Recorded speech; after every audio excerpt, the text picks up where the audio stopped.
Hello friends, मैं doctor Monika Sachdeva, medical director Pravi IVF and fertility centre Kanpur. निसंतान दंपति बहुत परेशान होते हैं कि बच्चा नहीं हो पा रहा और कई बार लैक ऑफ नॉलेज और लैक ऑफ इन्फॉर्मेशन की वजह से वो सही समय पे डॉक्टर के पास नहीं आ पाते। आज मैं आपसे डिस्कस करने वाली हूँ कि एक निसंतान दंपति को क्या क्या जांचें करवानी चाहिए जिससे उनकी निसंतानता की वजह पता चल सके। निसंतानता की प्रॉब्लम सिर्फ औरतों में नहीं होती, आदमी भी इसकी वजह होते हैं। तो जब भी कोई निसंतान दंपति जो संतान के लिए कोशिश कर रहा और सफलता नहीं पा रहा डॉक्टर के पास आता है तो डॉक्टर कुछ बेसिक टेस्ट करवाते हैं जिससे पता लग जाता है कि प्रॉब्लम औरत के लेवल पे है कि आदमी के लेवल पे है या दोनों में है या किसी में भी नहीं है। औरतों में क्या जांचें महत्वपूर्ण होती है? सबसे पहले जब मरीज़ आती है, औरत आती है, तो डॉक्टर ये देखते हैं कि उसकी उम्र कितनी है। अगर उसकी उम्र 35 के ऊपर है तो थोड़ी चिंता होती है, बिकॉज़ अंडों की गुणवत्ता भारतीय महिलाओं में 35 के बाद कम होने लग जाती है।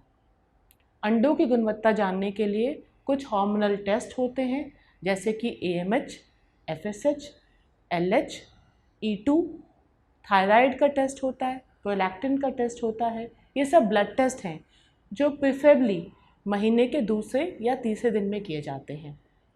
और इसके अलावा उनका एक अल्ट्रासाउंड होता है, ट्रांसवेजाइनल अल्ट्रासाउंड, जिससे हमें बच्चेदानी की ताकत, बच्चेदानी की बारे में पता चलता है और साथ ही साथ अंडेदानी में कितने फॉलिकल्स हैं, एंट्रल फॉलिकल्स, जो आगे जाके अंडे की तरह डेवलप होते हैं, वो हमें पता चलते हैं। इसलिए महिलाओं में अंडे की गुणवत्ता जानने के लिए उनके ब्लड टेस्ट और अल्ट्रासाउंड प्रेफरेबली महीने के मासिक के सेकेंड या थर्ड डे बहुत ज़रूरी होते हैं। इसके अलावा आता है उनकी फेलोपियन ट्यूब्स के बारे में, उनकी नलियों के बारे में। कई बार देखा गया है कि नलियां बंद होती हैं या कोई एक नली बंद होती है या कोई नलियों में डैमेज होता है जिस वजह से बच्चे नहीं हो पाते। दोस्तों, नलियां बहुत ज़रूरी है, वहीं पे अंडे और शुक्राणु का मिलन होता है। तो अगर नलियां सही नहीं हैं या किसी साइड पे ब्लॉकेज है तो फिर प्रेगनेंसी आना लगभग असंभव है। नलियों की जांच पता चलती है महीने के 8वें से 10वें दिन पे HSG के द्वारा, हिस्टोसैल्फिंगोग्राम, जो कि वहाँ किया जाता है जहाँ भी एक्सरे फैसिलिटी की सुविधा हो। तो बच्चेदानी का आइडिया और अंडेदानी का आइडिया अल्ट्रासाउंड से लग जाता है और नलियों का आइडिया HSG से लग जाता है। ये कुछ बेसिक टेस्ट हैं जो औरतों के लिए ज़रूरी होते हैं। और आदमियों के लिए उनके वीर्य का एग्जामिनेशन, सीमन एग्जामिनेशन, जो कि 3 to 5 डेज़ के एब्सटिनेंस के बाद करवाया जाता है। इससे उनकी शुक्राणुओं की गुणवत्ता पता लग जाती है। अगर उनके सीमन काउंट में शुक्राणु बहुत कम है तो हो सकता है आदमियों को भी कुछ ब्लड टेस्ट, कुछ हार्मोनल टेस्ट करवाना पड़े, जो कि डॉक्टर उनके हिसाब से बता देते हैं।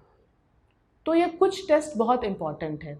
और आज की डेट में जब निसंतानता ऐसे बढ़ती जा रही है, किसी भी कपल को, किसी भी दंपति को अपनी इस प्रॉब्लम को छुपाना नहीं चाहिए। जितनी जल्दी हो सके डॉक्टर के पास आना चाहिए।